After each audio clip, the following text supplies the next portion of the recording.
Nag-aalala ako sa anak natin, Fidel. Ngayon ko lang siyang nakitang nagkaganon.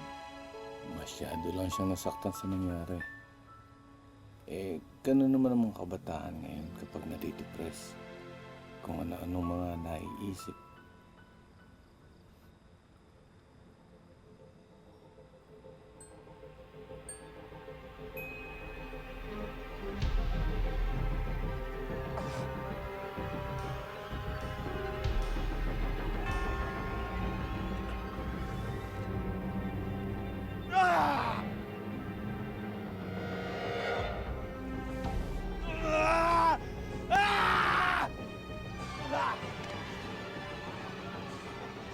Lumayo kayo sa akin!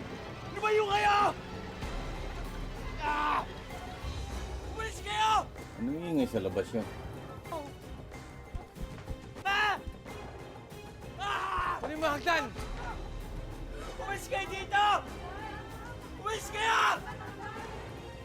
Kunin mo yung hagdan! Kunin mo yung hagdan! Ayan! Ayan na! Taga. Halika na dito! Bumaba ka na! Baka na! Bumaba ka na! Bumaba ka na. Dahan-dahan. Wala na yan. Alam ko ba niyang ginagawa niya? Ayos ka lang ba? Gawin-gawin na eh. Anak, ano bang ginagawa mo sa bubong? Wala ka pang damit.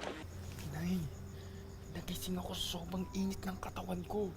May nakita akong demonyo sa kwarto ko. Anak, ano bang sinasabi mo? Totoo nga. Sabi niya sasaktan daw niya kayo. Pag di ako sumama, kaya sumama ako.